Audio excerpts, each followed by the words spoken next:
Ngithanda ukunibingelela nonke emakhaya nalapho kufinyelela khona izifundo zethu zesikolo seSabatha.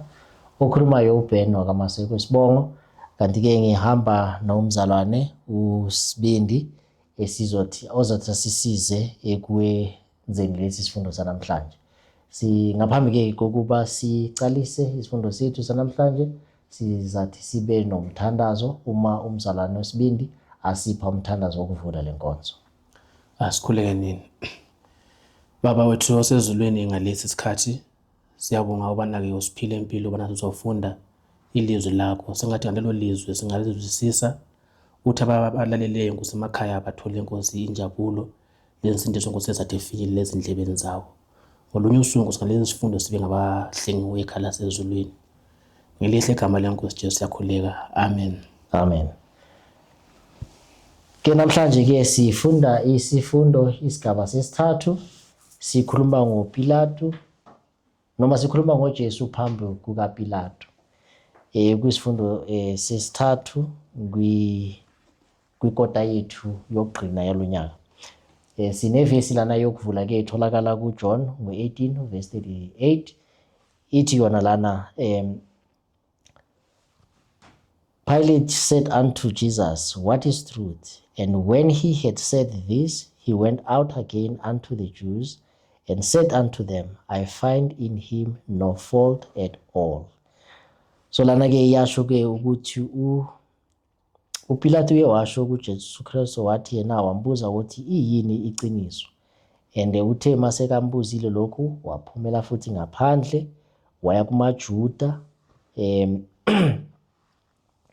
and then wabatshela ukuthi akukho okubi athe wakuthola kuJesu Kristu.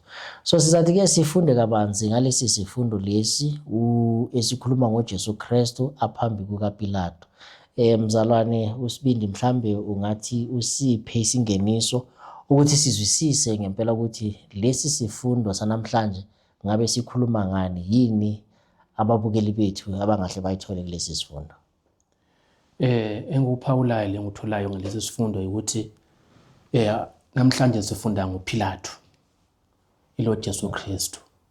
Njalo futhi engunanzelelayo ukuthi amathuba ayafika emuntwini ngamunye ngamunye njengoba afika kuPilato. Ivesi lona oyifundileyo iyasitshela ukuthi uPilato wabuza umbuzo oqhakathekile kakhulu weqiniso. But nxa uJesu yamphendula wasephumela ngaphandle. Kulapho alahlekelwa khona iqiniso lelo elazathi lihlenge impilo yakhe mhlawumbe lalabo ahlala nabo. Ngenxa yokuthi waphatheka kakhulu ngamaJuda ayeba ngumsindo ngaphandle, walahlekelwa iqiniso lelo ayelibuzile kuKristu. Lapha siyathola ukuthi ngaphambi kokuthi athole impendulo yalombuzo awubuzile, because bekumbuzo oqhakatheke kakhulu ngokuthi ubuza ukuthi liyini iqiniso. Masibheka kubonakala ukuthi bekangana interest noma bekangalangazeleli ukwazi ngempela ukuthi liyini iqiniso. Kodwa bekabuza nje ukuthi andlulise ukuze azokwazi ajabulise laba abathe balethe uJesu Kristu. But then ngaphambi kokuba uJesu Kristu aphendule waphuma wafika ngaphandle angakezwa ukuthi mhlambe leli qiniso bekabuza ngayo liyini. Bese sekatshela labo bantu ukuthi angifumani cala kulona muntu. Sizathi sizwe njengoba soshilo ukuthi ekuhambeni kwesifundo sethu ukuthi ngabe kwenzakalani uJesu Kristu uma kaphambi kukaPilato. Kunamazwi atholakala ku-Desire of Ages ku-page 724. Athi wona lana, Pilate looked at the man who had Jesus in charge, and then his gaze rested searchingly on Jesus. He saw a man of calm and dignified bearing, whose countenance bore not the marks of a criminal, but the signature of heaven. So lana uPilato bakabheka uJesu Kristu, ayikho into embonisa ukuthi ngabe lo muntu lona uyisigebengu or mhlambe ngabe khona into embi ayenzile.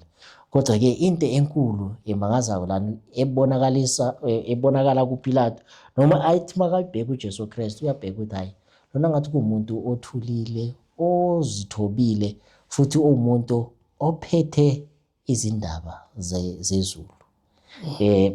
Angazi mhlambe khona ukufakaza ongathanda ukukusho lana ngaphambi kokuba sindlulele kwisigaba sangesonto. into engithandayo ukuthi uJesu uPhilathu wabheka abantu ababise uJesu ke eholi yakhe. Wasebheka lo Jesu isimo nje wasichazile. Wabona ukuthi umuntu lo ke ngendlela akhaluma ngayo akulacala la alifumanayo. But njengombuso wakumele akhethe ukuthi ke ukhulula uJesu or uyavumela ukuthi abantu baqhubeke ngemizamo yabo ubona babulala uJesu Kristu. But iqiniso walibona ngesimo sika Jesu wabona umuntu lo akalacala. Yeah. Okay, singena kwisigaba sangesonto esithi from one to another, komunye ukuya komunye. Kwisigaba sokuqala lapho ke ku-A ithi yona where did the Jews take Jesus next? So abaJuda bamusaphi ke uJesu Kristu ngokulandelayo. NguMark 15 verse 1 noJohn 18 verse 28 kwi-first part. Yini mhlambe esitholayo lana base bamusaphi abaJuda uJesu Kristu? AmaJuda ke ngokubhala kukaMark noJohane ekuseni bamthatha bamusa phambi kukaPhilathu. Babe baningi council yeSanhedrin, ama-elders abadala, labapriest, labantu bonke imobho yayo iningi. Abanye babethakazela uKristu bemsupporta, abanye bemlahla. Babe baningi abantu ababekhona laphana ke ngesikhathi nxa uJesu esiya endaweni kaPhilathu. Yeah, siyathola ukuthi lapha bethe maseba bekile icala because lolo cuku lolo noma lezo zithulamthetho ebezihlezi zihlangene zicubunga udaba lika Jesu Kristu zamthola njengomuntu onecala. Then kodwa ke zangafuna ukuthi indaba iphelele kubo njengomthetho bafuna ukuthi ize yenziweni uPhilathu kube huye obanikeza isanction yokuthi manje uJesu Kristu angenjezani agwetshwe ngokubulawa. Then babona ukuthi mabamise kuphi, mabamuse kuPhilathu. Okay mzalwane ke usibindi masichubeka kusingena kwisigaba B ithi yona lana chaza ukuzenzisa kwabaholi bamaJuda. Ichazeka lona mbuzo kuJohn 18 verse 28 masibheka isigaba sesibili sika verse 28. Yini esitholayo lo ubuzenzisi bubonakala kuba leader noma kubaphathi bamaJuda? Abaphathi labo kabamaJuda abengabantu abazakala begcina imithetho kaNkulunkulu. So ngenxa yokuthi ke ubunyama babemboza in their blindness abazange babone ukuthi leli undlu elinguKristu yilo lelo elimile iundlu leli abalihlaba njani every ngamaphastika abo. So ngobuqili babo ngendlela abenza ngayo bangena azange bangene phakathi endaweni lapho uGavana wayekhona uPhilathu, kodwa babekhuluma bengaphandle emasangweni. Bazibanda njengabantu abalungileyo kanti ezinhlizweni zabo bona babe ngabakhohlisi ngoba lelo undlu okumele balihlabe yilo nalelo elinjani abaliphambi kwabo. Ngoba umpuputhe babo basinikeza insindiso but ubona wabo balahlekelwa insindiso leyo ababehlala beyichumayela kuma-ceremonial laws abo masabatha onke.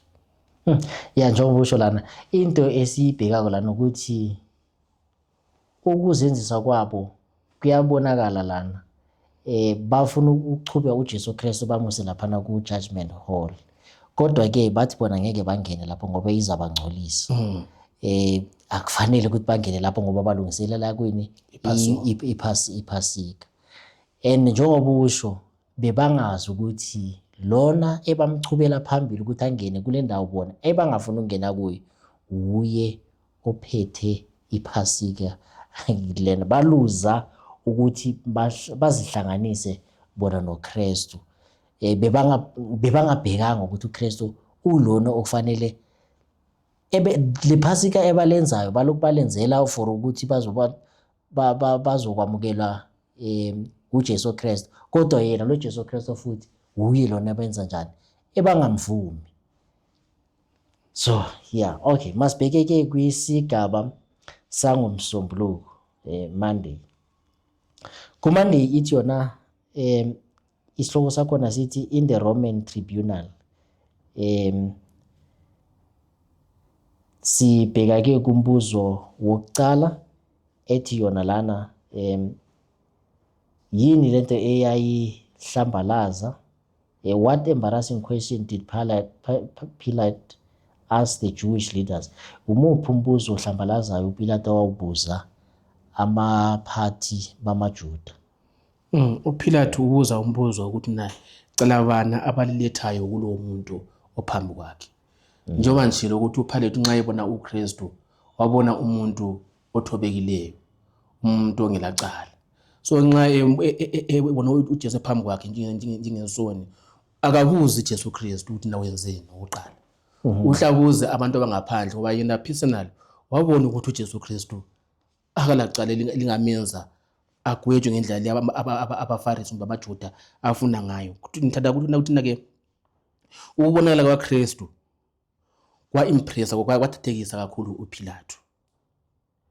Then wavuselela unembeza wakhe, wabona ukuthi uKristu ungumuntu onjani ke olemsebenzi emihle. Kanti futhi umkakhe through i-dream, through iphupho, wayembonisile ngokulunga kaKristu ukuthi uKristu umsulwa akanjani alacha. So uPilate waba in a valley of confusion because lo Jesu abamcalayo yena umbona njani emsulwa.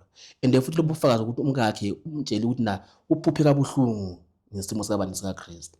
So ke waza ukubona but wahluleka wona athathe inqumo esibambekayo njengombuzi. Waza bona athathekise amaJuda laye futhi agcine iposition yakhe njani isafe. So uPilate ngokwesaba ubabuza ukuthi ungubani lona muntu lona elimletha lana ngaphambi kwami. Kodwa ke uyazi ngokuphelele ukuthi uJesu ungubani. Kodwa ke ufuna ukuzwa ukuthi amaJuda ngabe bamlahla bathi ngabe bathini ngoJesu Kristu.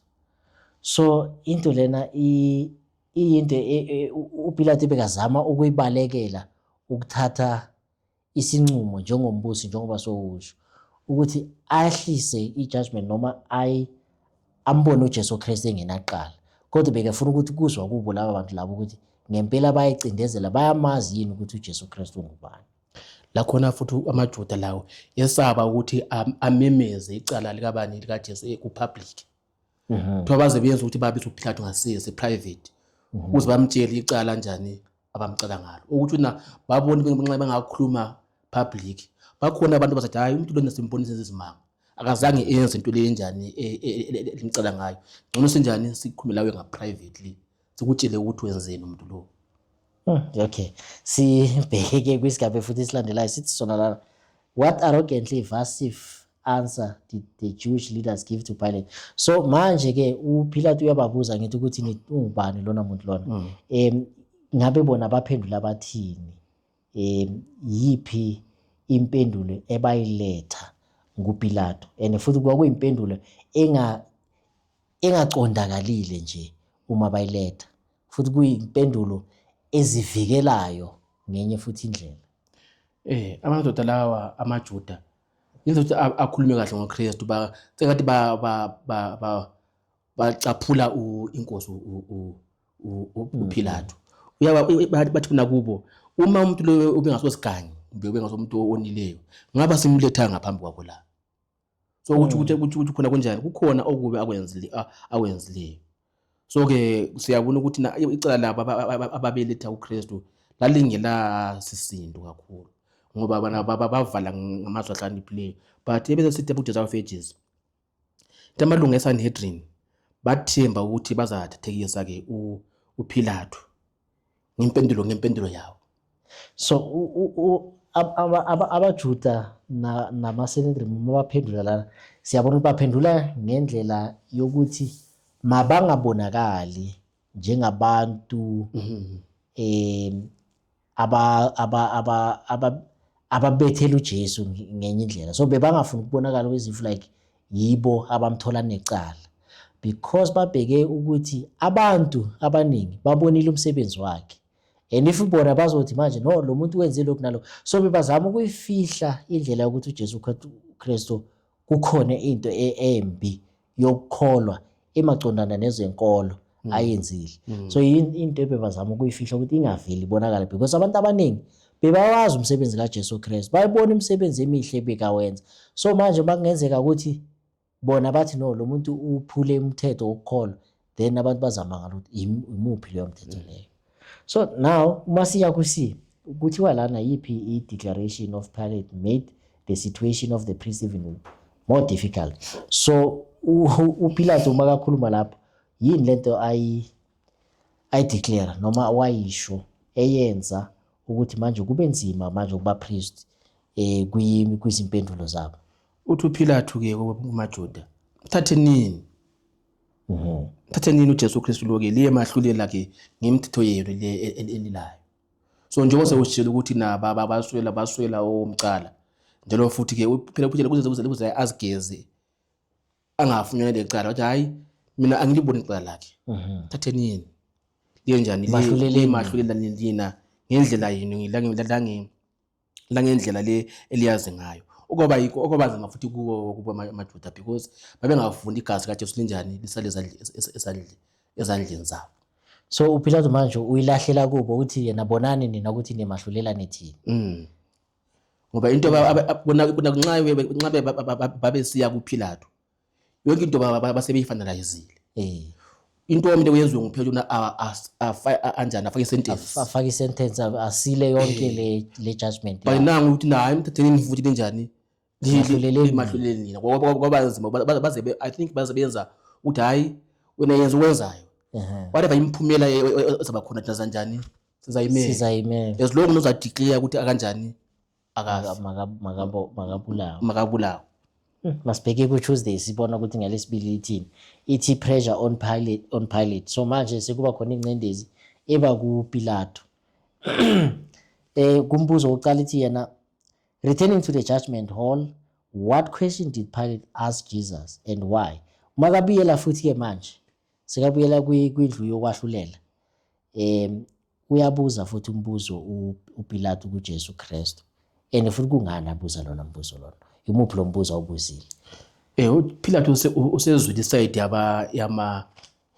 yamaJuda nabapriest. Nayo uyazazi ukuthi akafumana ngacala.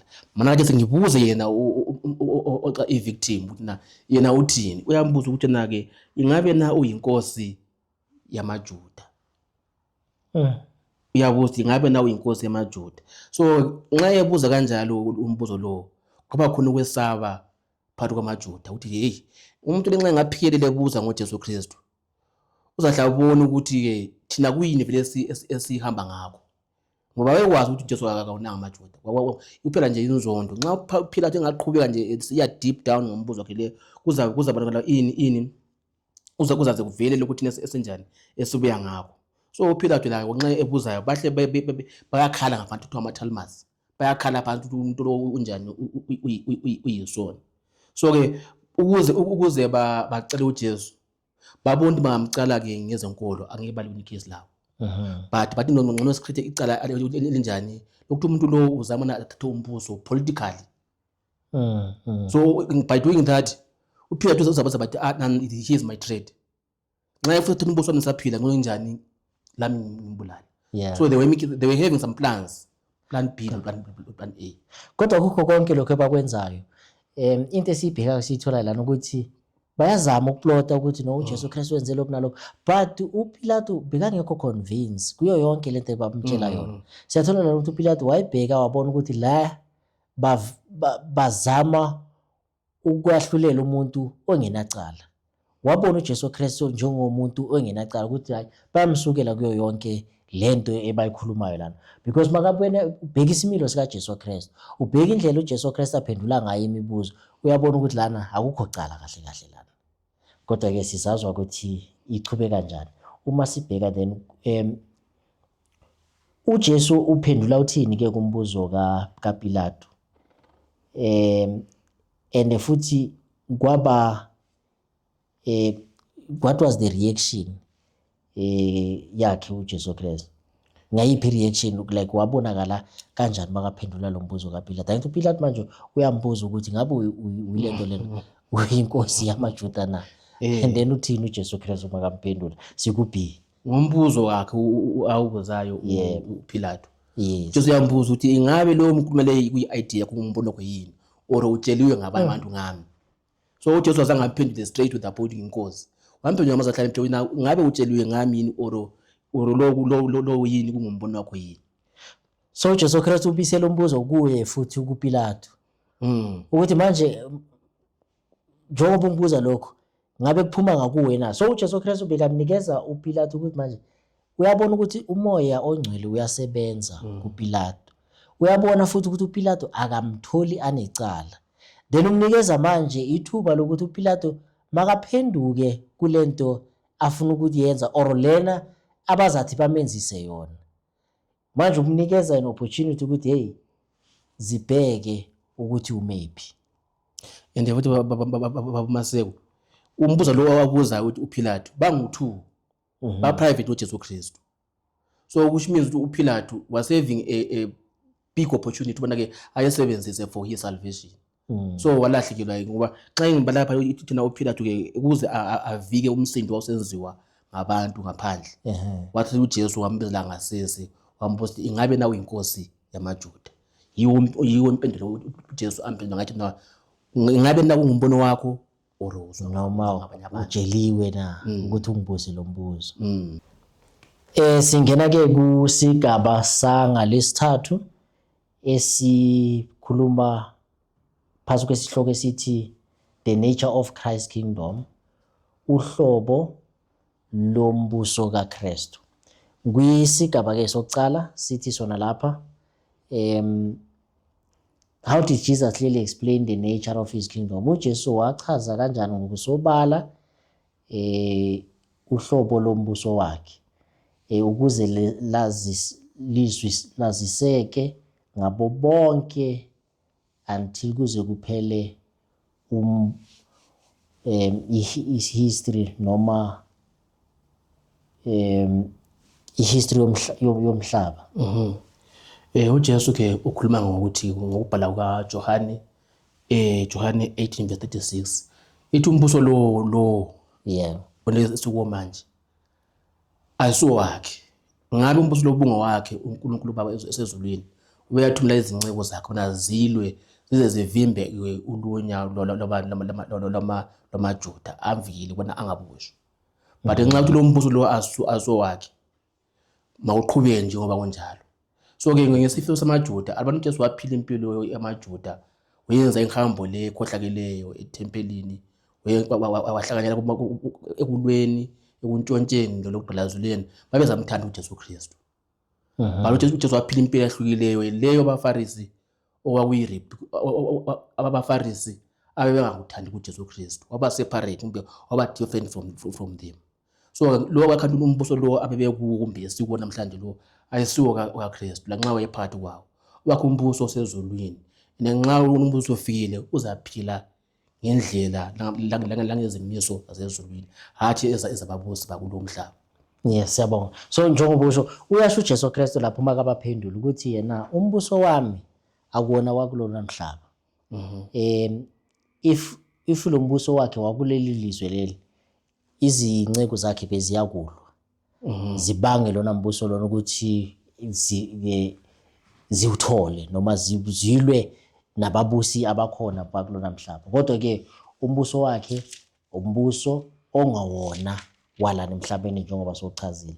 Kuyaphinda futhi kukhulunywa lana ukuthi baningi bezinkolo abakholelwa ukuthi umbuso kaJesu uzoba umbuso walana and then kube khona ukulwa okwenzakalayo. Kodwa ke bahluleka ukuzwisisa ukuthi umbuso kaJesu Kristu akezanga ukuzofaka umbuso njengembuso esiwubonayo. Namhlanje siyabona kunemibuso wema-politicians nabafundi bakhe abanye bebenokucabanga ukuthi uJesu Kristu uzowakha umbuso wakhe walapha emhlabeni. Kodwa ke uJesu Kristu umbuso wakhe akuwona umbuso walana emhlabeni. So that's why uhlobo lakhe lalona mbuso lwahlukile kunaleni mibuso esiubonayo iba khona iphinde futhi ichithwe ekhona lapha ezweni. Kusigaba B ithi yona lana of what does Christ remind us here on earth? Usikhumbuza ngani uJesu Kristu ke ngezinto ezilana emhlabeni? Ngokubhala kukaMarko ekhuluma ngeparable yokubhadala intelo. Uthi siphe okasiza okabani okasiza nenoka uNkulunkulu kubani so is a mark of separation ke nxa sisemhlabeni lapha simele silalele ababusi bani bomhlaba nxa behamba ngendlela kabani ikaNkulunkulu but uNkulunkulu lasimuphe okunjani okumfanele okungokwakhe mina ukuthi nxa ababusi bengazicindezeli umthetho kaNkulunkulu siyabamamela but nxa sebesiqa umthetho kaNkulunkulu we rather say obey God rather than bani umuntu. Ndithengiswa ngamazwi lawa ke akhulunywa ngu-Ellen G. White encwadini ka The Great Controversy page 297.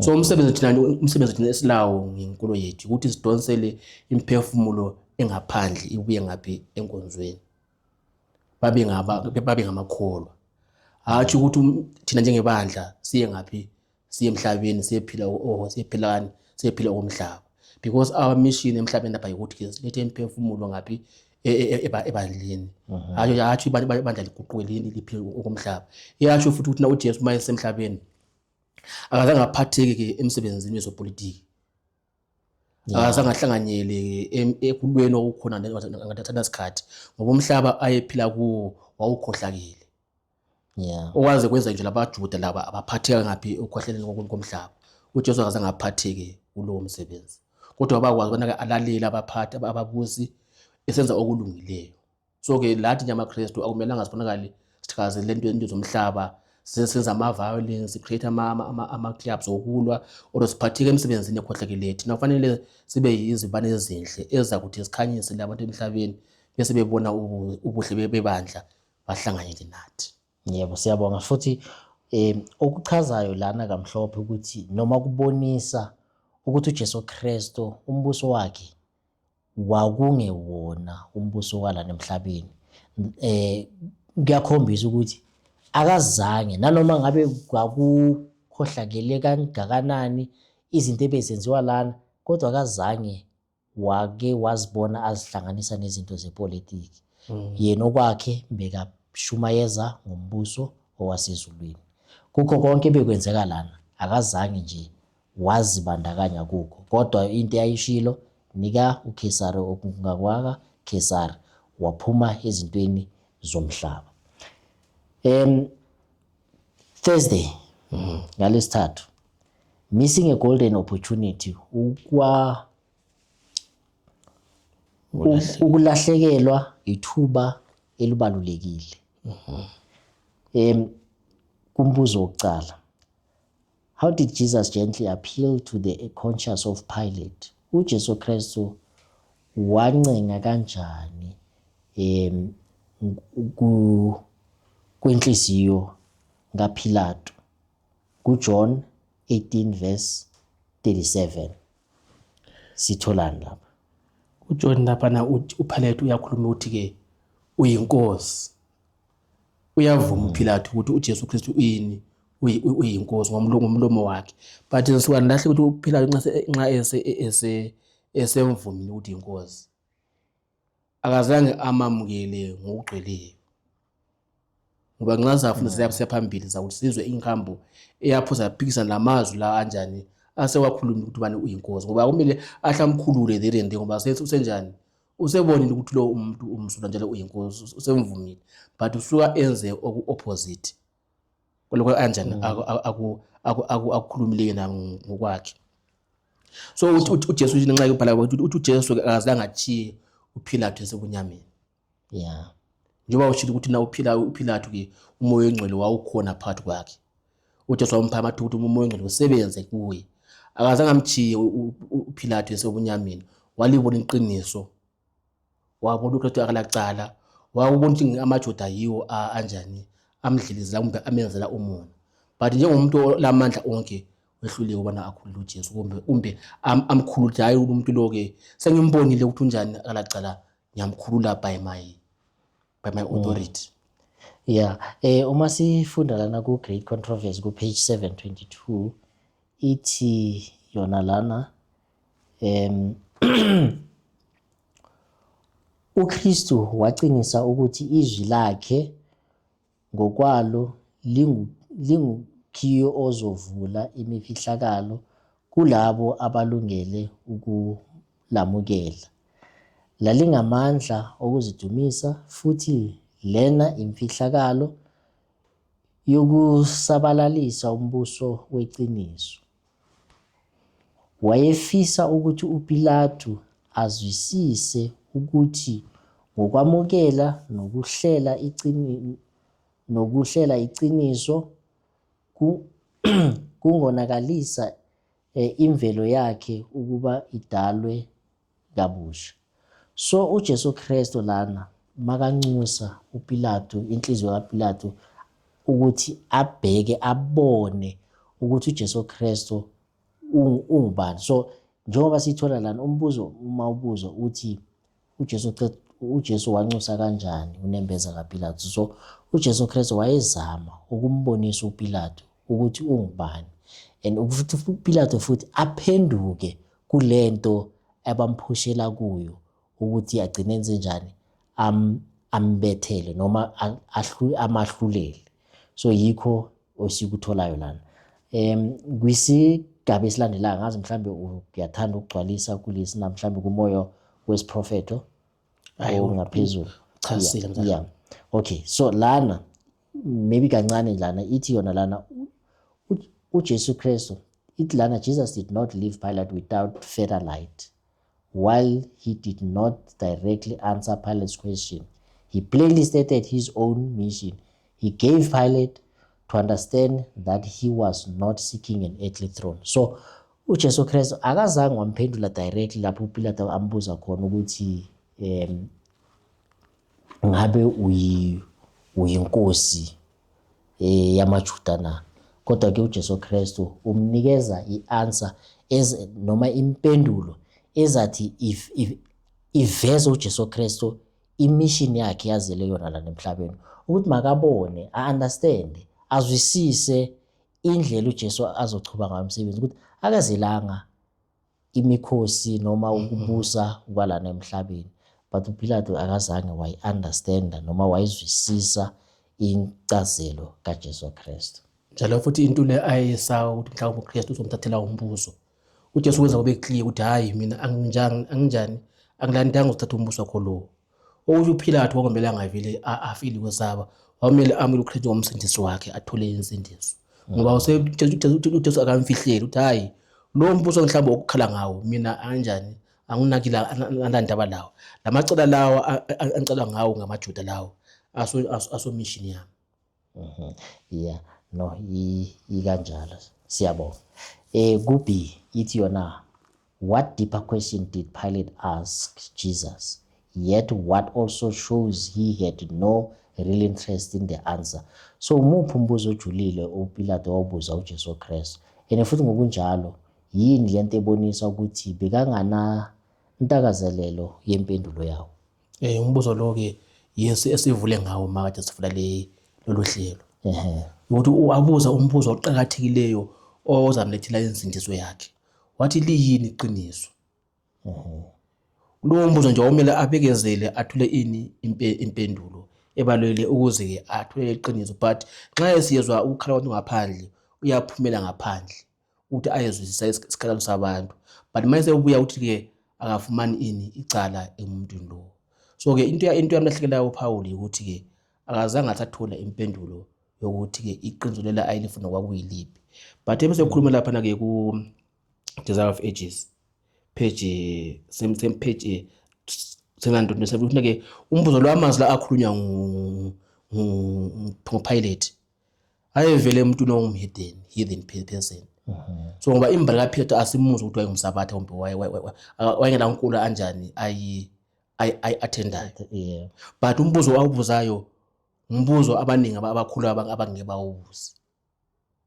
Waba ukukhathi umoya ongcwele wawusebenza kuPilato, but akazangadedile ukubona umoya ongcwele uqhubeke wodlala indima yawo. Waseyilahlekelwa impendulo ebalulekileyo ngoba wanakela kakhulu ke izenkulumo lokukhala kwabantu ngaphandle. So mathuba njalo amahle uPilato amlahlekela. So lana siyathola ke ukuthi uPilato waluza ithuba elibaluleke kakhulu lokuthi ezwe ukuthi iqiniso liyini. Kodwa ke yena wamamela izicuku ebeziloku zingaphandle zimemeza zifuna ukuthi kubethelwe ubani uJesu Kristu. waphuma waya ngaphandle. Makafika ngaphandle ubatshelana ukuthi yena akukho gqwale ngimthola nalo. Kodwa-ke yena akatholanga ithuba lokuthi ezwe uJesu Kristu ukuthi lo mbuzo awubuzile ukuthi iqiniso liyini. So kaningi mhlambe nathi kulesikhathi esiphila kuso kufanele sizibuze ukuthi kungabe akukho izinto eziningi ezigcina zivala izinkulumo ezibalulekile efanele sizizwe, esigcine sithathekiswa izinto eziningi ezizinto ezenzeka ngokwesikhashana, kodwa-ke kutholakala ukuthi singahle siluze izulu ngokuthi siye sanaka okuyisiphazamiso nje. So-ke inkosi ngathi ingasiza sizwisise kulesi sifundo lesi esikhuluma ngoPilato nethuba elikhulu athe waliluza ukuthi thina masingabi labo abazitholakala sifana naye. So angazi-ke mhlambe ekuvaleni khona amazwi ongathanda ukuvala ngawo ukuthi ababukeli bangazithathela wona ukuze bafunde kulesi sifundo lesi uJesu Kristu uma kaphambi kukaPilato. Mina ngiphawulayo kubalaleli ukuthi bakunanzelele ukuthi njengoba sewushilo uPilato walahlelwa lithuba eliqhakathekileyo elalizamenza abe ngumuntu osindisiweyo ngolunye usuku. Lathi ngokufanayo amathuba anjengalawo mhlawumbe abuya kanye ithini. Nxa esebuyile sawadlalisa ingozi ekhona ukuthi mhlawumbe angeke aphinde futhi kanjani aphinde asabuya futhi ngokugcweleyo. So nxa namhlanje silizwa ilizwi likaNkulunkulu uthi uPaul singayenzi inhliziyo zethu zibe njani zibe lukhuni, kodwa simamele lokho uNkulunkulu afisa ukuthi sibe kwazi ngaleso sikhathi esibalulekileyo. Ngiyabonga. Siyabonga inkosi ibusise ukufunda ngezwi layo. Sibonge-ke ukufunda kwalesi sifundo, sithemba ukuthi sonke sizithathele okuthize esingathi sikufunde futhi siphinde sibonakale sihamba ngendlela uNkulunkulu athanda sihamba ngayo. Amen. Amen. Sizathi-ke sivalele nankonzo ngomthandazo. Baba wethu osezulwini, Nkosi yethu engcwele, sithanda ukukubonga ukuthi wasipha leli thuba lokuba sifunde ngamazwi akho, sithole ulwazi olungcono lizathi lisisondeze kuwe. Sisize-ke Nkosi ukuthi makungabikho ithuba nelilodwa elisilahlekelayo lapho wena uzibonakalisa ezinhlizweni zethu, usinikeza abantu ukuze basifundise ukuthi konke ekulethayo masikuzwisise futhi sitshintshe izindlela esihamba ngazo, samukele wena ukuze igcineni sibe ngabasindisweyo, sibe yilabo abazathi bebalungele ukwamukelwa uwe. Konke lokhu siyakubonga Nkosi ngayo iNkosi yethu uJesu Kristu okuyena ophila manje kuze naphakade. Amen. Amen. Siyabonga-ke isifundo sethu sizathi sime lapho kanamhlanje. Sizathi-ke siphinde futhi sihlangane kwisifundo sethu esilandelayo okuzaba kusifundo number 4 esisithi sona uJesu phambi kukaHerode. Amen. Amen.